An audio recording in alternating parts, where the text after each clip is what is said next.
today's video, I'm going to address what fundamentals and elements you need to keep in mind while you start preparing for your presentation. Today, I will not be covering how to prepare PowerPoint slides. Hi, I'm Madhurima and I have helped hundreds of people with their corporate skills. If you want more such videos, then subscribe and hit that notification bell to be informed whenever I post my new videos, because this is your best place for personal development. Give this video a like and put in your questions in the comment section below. Let's get started. The number one thing to keep in mind while you prepare for your presentation is who would be the audience? What do they already know? What points would you want them to walk away with from this session, etc. For example, if you are asked to prepare a presentation on the overview of what your team actually does, then you should ask your manager, who is this for? If you have to make it for a new team member, then you would have to put in more details than you would if it was for a client or for somebody from a higher management position. Before going further, I want to ask you to follow me on LinkedIn, where I share more awesome tips like this, and my ID is appearing on your screen right now.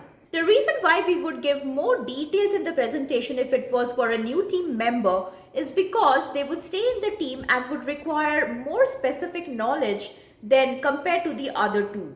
I'll just pause here for a second to tell you that if you're looking for more help in regard to how to deliver your presentation or how to engage your audience during that time, then here is a video that I had created, which is Presentation Skills for Beginners.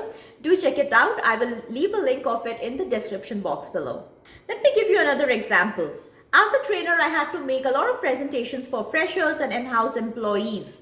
Now, I had to keep in mind that freshers would not know a lot of things, whereas the in-house employees would know many things. So both their presentations would be different. The next element to consider while you're preparing a presentation is what is the end result that you want to achieve with this presentation. If you want to make a presentation on sales trends, revenue growth, or headcount data, then you must use tables, graphs, and smart arts. If you want to make a presentation on what your team or business unit does, then it would be a good idea to use charts or add pictures on your PowerPoint slides to make it interesting. Before you actually jump into delivering the presentation, create a hook.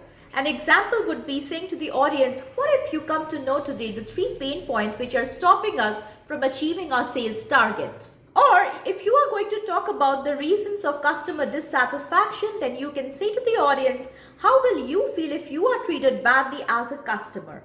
It is always a good idea to start your presentation with a question.